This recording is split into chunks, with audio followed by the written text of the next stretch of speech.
Qué bonito lo que cuentas, me están entrando ganas de llorar. Puede que como psicólogo me interesen especialmente las personas que han naufragado, porque he podido comprobar una y otra vez que solamente después del naufragio es cuando podemos enfrentarnos de verdad con nuestra propia sinceridad, con nuestra autenticidad y empezar a crear una vida de verdad. Y para mí de esto va todo, el camino siempre se trata de ser cada vez más honestos, más sinceros y más coherentes con nosotros mismos. Para eso tenemos hoy a Juanma, con el que hemos grabado ya otro vídeo hablando sobre espacios Berajá y cosas muy interesantes, interreligiosidad y diversidad, que lo dejaré por aquí si ya está, y si no, buscadlo. Pero en este vamos a entrar más en su corazón y en su biografía, que ya veréis que es interesantísima, y vamos a preguntarte, con tu permiso, algunas preguntas interesantes. Me gustaría saber, pues en tu etapa en la que fuiste sacerdote, que ahora nos hablará de ello, en qué estás ahora, cómo has salido de este naufragio y de qué manera se ha ido como constituyendo o reconstituyendo tu alma y qué reflexión haces para llegar a ser quien eres ahora. Una persona que es como para mí el guardián de las puertas espirituales de Sevilla, así lo voy a presentar. Madre mía. Porque tiene allí su fundación Espacios Berajá, donde sentimos una genuina hermandad con él y con las personas de Espacios Berajá o Berajá, y os animamos a todos los que estéis en Sevilla o cerca a que le busquéis, lo dejaremos en la caja de descripción, el link o el contacto, y así que venga.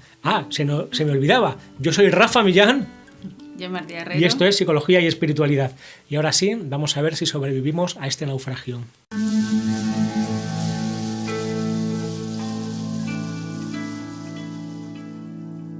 ¿Cuándo, de niño, vamos a empezar por el principio, ¿no? De niño, ¿cuándo empiezas a intuir, cuándo empiezas a sentir como la vocación espiritual o la vocación religiosa?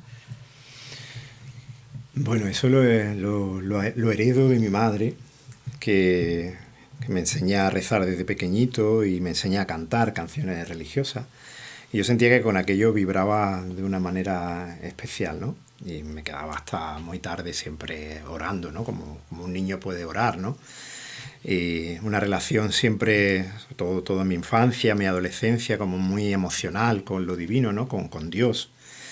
Entonces, sí, era un pilar fundamental, era muy potente, ¿no? Como muy ahí, consolidado, ¿no? Sin ello no... he estado siempre muy en contacto con mi propia vulnerabilidad, me he sentido siempre muy frágil, ¿no? Ahí el tema del naufragio y toda esta historia, ¿no? Entonces era como mi tabla de salvación, ¿no?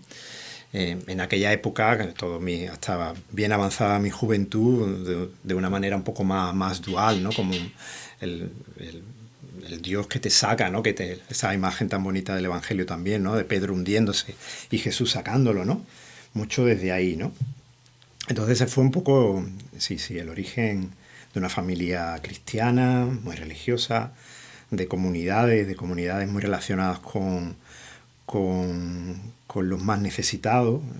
Una comunidad que íbamos en Puebla del Río, que tenían pues enfermos acogidos y prácticamente nos criamos como niños en esa comunidad, ¿no?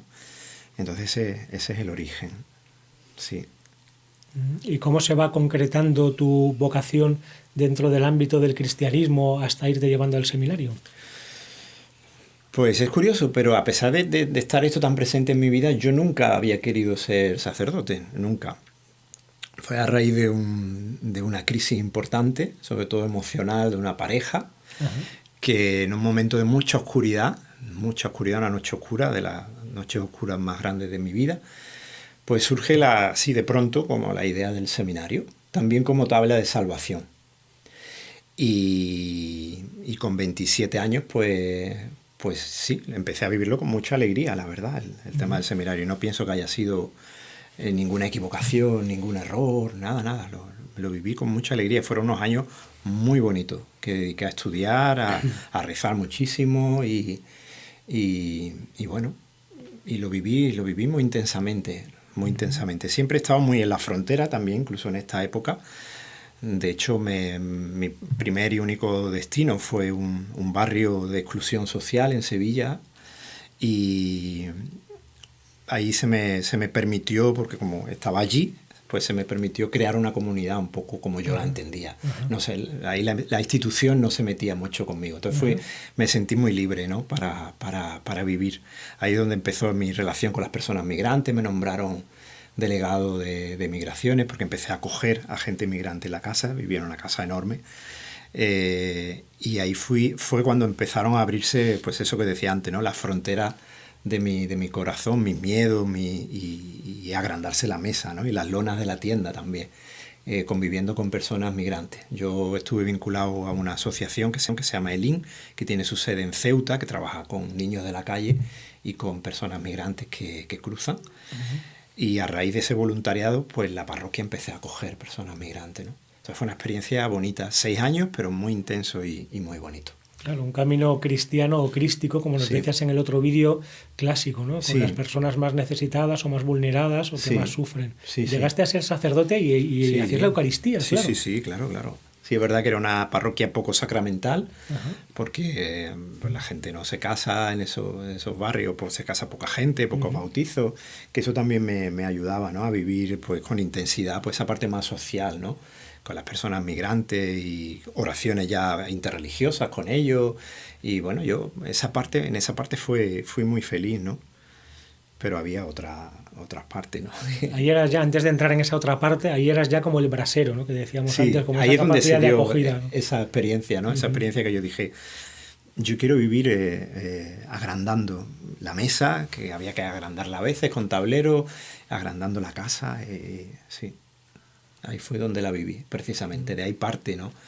Y la experiencia, sobre todo en Ceuta, de sentarme, siempre lo defino así, ¿no? Sentarme con los del otro lado, los que la sociedad condena, con los que en Ceuta eran señalados como delincuentes, que eran los niños de la calle, ¿no? Niños que estaban enganchados al pegamento, al disolvente.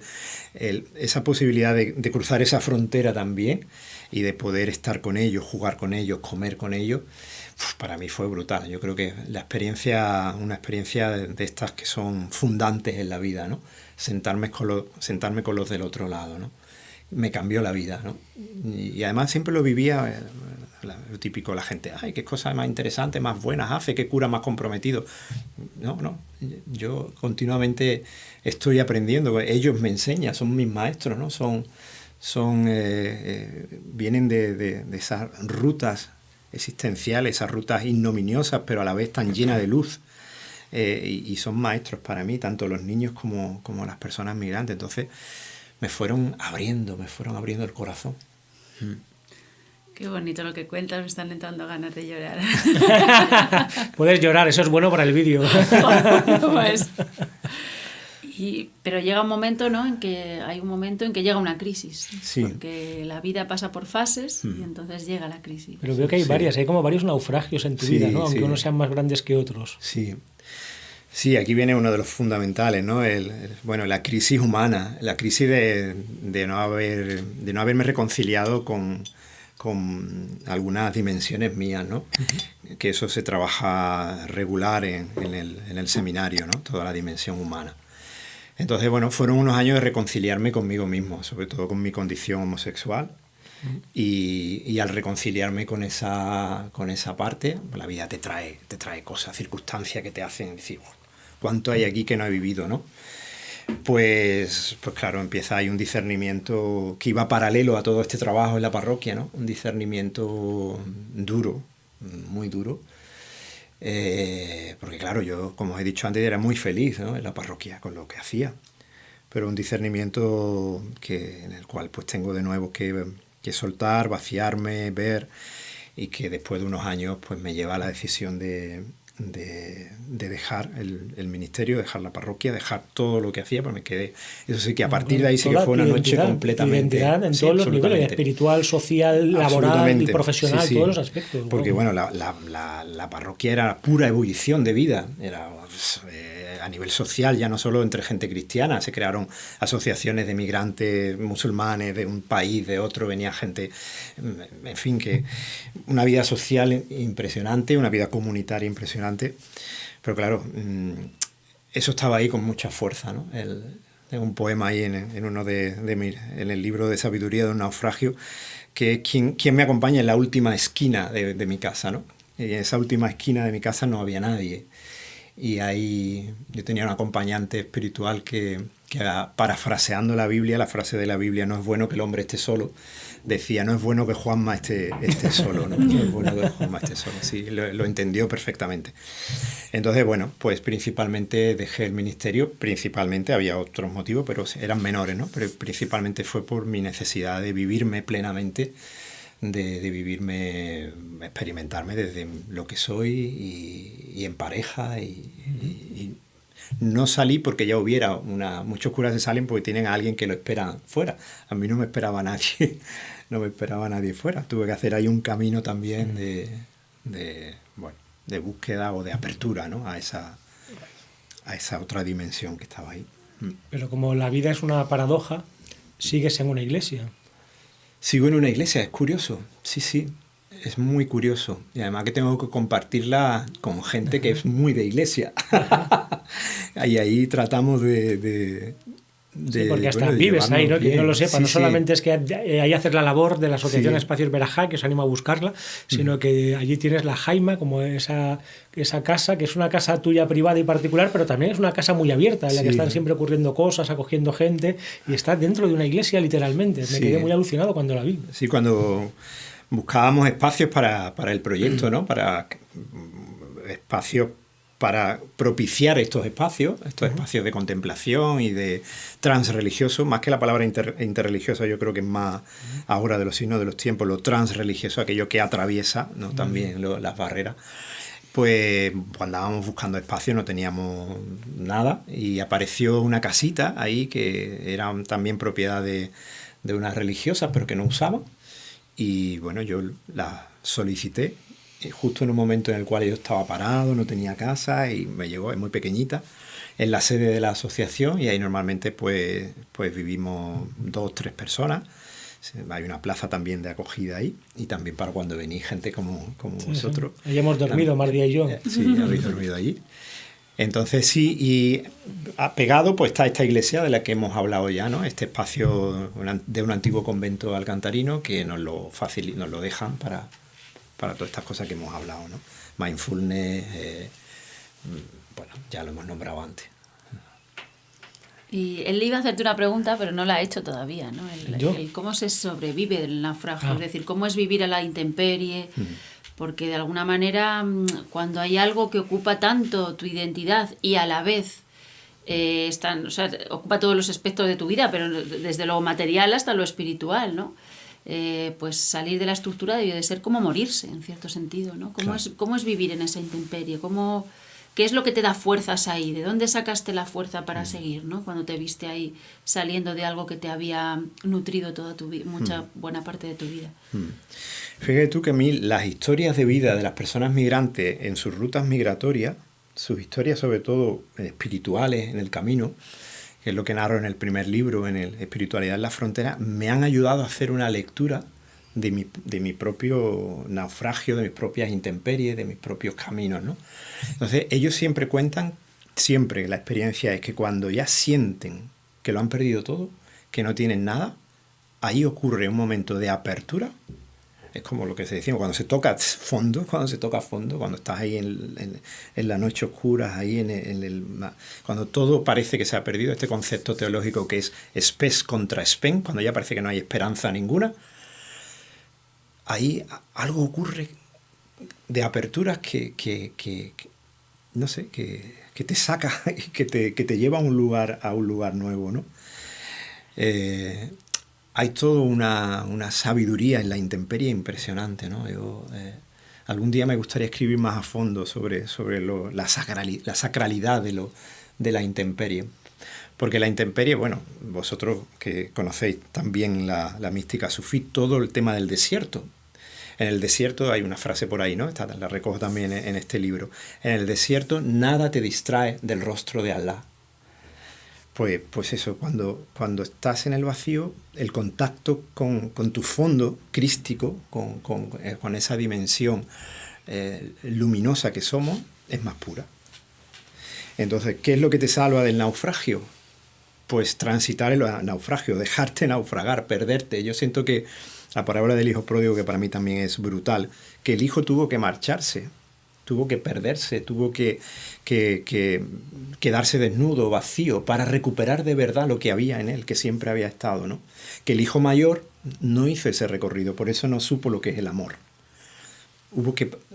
Tuvo que hacer todo ese proceso de perderse para encontrarse realmente, ¿no? Qué curioso. Entonces da la impresión que tienes que renunciar al sacerdocio, que podríamos decir en cierto sentido que es como el camino más fuerte o el camino mayor de la iniciación cristiana, para poder ser más crístico precisamente, ¿no? Sí. Otra vez otra paradoja. Sí, sí. Sí, es verdad que ahí lo humano me lleva a eso, ¿no? Que no hay una reflexión mística en mi proceso, que hay una parte como muy humana, pero ahora lo leo así. Ahora lo leo así, ¿no? Es que, y además que siento que las identidades cerradas, hay una frase de Sami Nair que dice que estamos llamados a que las identidades sean porosas, identidades porosas, y en lo poroso pues nos podemos juntar y nos podemos, así, eso es, ¿no? y crear algo nuevo, ¿no? Y estamos en tiempo de eso, ¿no? De identidades porosas. Entonces ahí hay que perder, yo siento que si este proyecto Espacio Ver Acá lo hiciera, lo estuviera intentando construirlo con otra gente, una comunidad que está ahí detrás, con el rol, porque eso también tiene un peso, con el rol del cura, pues sería súper fácil. Ah, claro. Sería súper fácil. Claro. Hacerlo sin un rol, pues cuesta, ¿no? Porque es como que el rol te da más credibilidad, ¿no? Pero yo vuelvo a lo de antes, estamos llamados a esa desidentificación, ¿no? A perder identidad, para habitar un lugar nuevo, ¿no? Más amable, donde nos encontremos. Qué bonito. Y otra cosa que cuando hemos charlado o reflexionado es que normalmente tienes muy buenas palabras para la Iglesia, que a lo mejor otra persona en tu lugar podría estar como resentido, quemado o echando, sin embargo sí. En tu caso no es así. Has vivido una trayectoria personal, pero entiendes que hay otras posibilidades y otras trayectorias para las que puedes estar en la Iglesia de una manera, digamos, con un encaje clásico, ¿no? Sí, de hecho a nuestros talleres, a los talleres que ofrezco y otra gente de Ver Acá, viene gente que sigue estando en la Iglesia, absolutamente. Para mí ha sido válido, ¿no? Para mí ha sido un camino, y yo siento que puede ser camino. Hay mucha gente ya, y eso es lo que también, como una invitación que se nos hace, ¿no? Que comprendamos que hay gente que ya no necesita caminos, que hay gente que tiene la experiencia de lo sagrado sin un camino, y eso está ocurriendo cada vez más. Pero otros hemos necesitado pues ese radio, ¿no? Ese camino. Llega un momento en que ya no es tan necesario, ¿no? Llega un momento en que ya no es tan necesario. Yo ahora mismo, para mí, lo institucional no es tan necesario, aunque sí lo crístico, ¿no? Sí, el paradigma de Jesús sigue siéndolo. Pero el paradigma de Jesús y el paradigma de Rumi también, ¿no? Al que leo y que me fascina, o el de Thich Nhat Hanh, que venía leyéndolo ahora en el autobús cuando venía para acá. Entonces, bueno, pues ahí andamos. Claro, yo no me imagino, yo a veces fantaseo con esto, una reunión en que estuvieran Jesucristo, el profeta, o Thich Nhat Hanh, o Rumi, ¿no? O los grandes santos. No me los imagino, o Buda incluso, no me los imagino peleándose entre ellos por cuestiones teológicas, ¿verdad? Oye, que Dios es una trinidad, ¿cómo? Si es una unidad, no, porque... ¿no? Para nada, ¿no? Sería como un espacio como de apertura y de amor, en el que yo creo que veríamos que con diferentes lenguajes, metáforas y aspectos y culturas están de acuerdo en lo esencial y están en el mismo corazón y en la misma unidad, corazón. ¿No? Sí. Y ya para resumir o para acabar, si pudieras resumir o sintetizar, ¿cuál es tu experiencia de lo divino? Es decir, ¿cómo experimentas lo divino en tu día a día o a lo largo de tu vida? He tenido que hacer ahí también mi camino.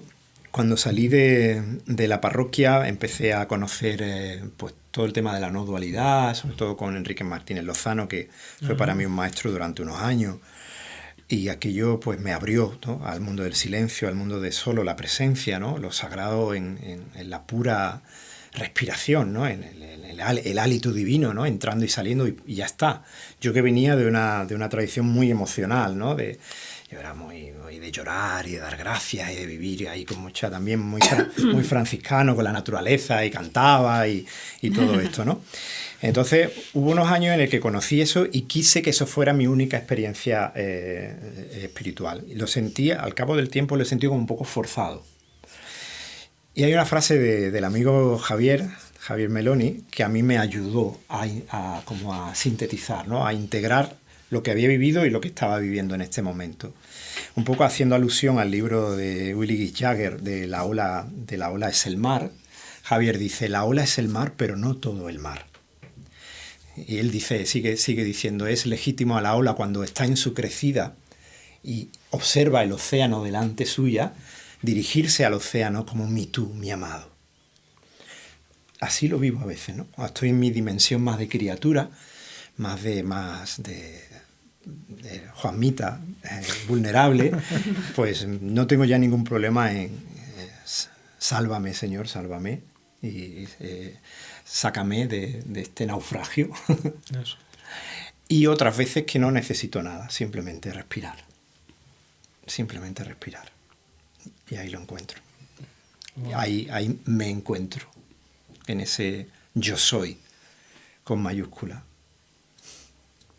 Sí, desde luego, como mínimo, desde una perspectiva psicológica, la vida siempre es naufragio, porque vamos como perdiéndolo todo, cualquier expectativa o cualquier idea que tengamos, al final vamos a tener que ir renunciando a ella y al final renunciamos a la vida misma. O sea, que al final esa experiencia del naufragio, tal vez no esté mal vivirla antes de tiempo, ¿no? Es como a veces me vienen pacientes con 20 o 30 años que están en una crisis existencial tremenda y digo, uy, mira qué bien, es la crisis de los 40, ¿no? La crisis de los 40, si te la quitas de en medio a los 20 o a los 30, eso que ya has ganado, ¿no? Sí, pues algo así, 40 ¿no? Estamos menos fuertes. Claro. Hay que vivir el naufragio, o en un lenguaje sufí que hemos hablado muchas veces en el canal, ¿no? Morir antes de morir para que podamos vivir una vida verdadera, ¿no? Paradójicamente, muy crístico también. Sí. ¿Algo más que nos quieras contar? Así, micro abierto para ti. Pues nada, que estoy muy contento de volver a veros, de que me hayáis acogido también vosotros, y estoy feliz y con muchas ganas de habitar esos espacios, de ver qué va surgiendo de estos encuentros, de encuentros con gente maravillosa que está también ahí en la frontera, en la búsqueda. Eso. Todos somos identidades fronterizas, también hemos reflexionado esto, nadie ya hoy en día es muy difícil ser una única cosa, ¿no? Y más en Occidente, que nuestra tradición ha sido puesta, ¿no? El cristianismo, digamos, en tela de juicio y reformulado varias veces y a través de muchos concilios, y hoy en día es muy difícil también encontrarnos como en el cristianismo, de qué manera, o de una manera institucional o no. Entonces al final todos somos un poco fronterizos hoy en día, yo creo, ¿no? Y más además, en Occidente, ¿no? Sí, y además hay algo interesante, ¿no? Hay como siempre la crítica del sincretismo y todo esto. Yo pienso que no, y además lo leía justo en el libro que estaba leyendo de Thich Nhat Hanh, que es, no sé si lo voy a decir en orden, Buda viviente, Cristo viviente, o Cristo viviente, Buda viviente, un libro interesante, ¿no? También del diálogo.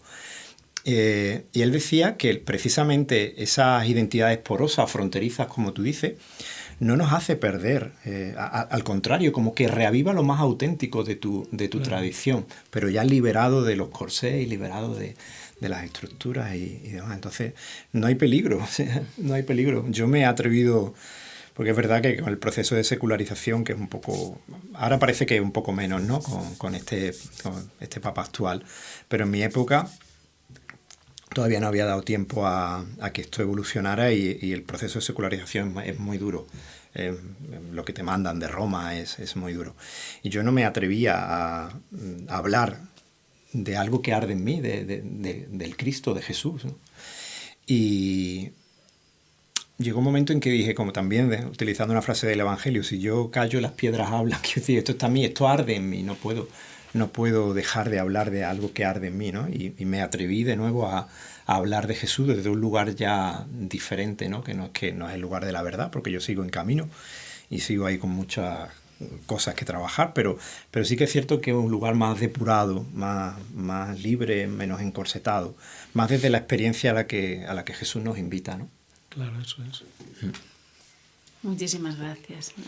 El brasero ha venido aquí, ¿verdad? Hoy estamos aquí calentitos. Estamos con el brasero. El brasero lo tenéis aquí. Animaos a buscarle, sobre todo los que estéis cerca de Sevilla, a entrar en contacto con Juanma y con la Asociación Espacios Veracá o Verajá.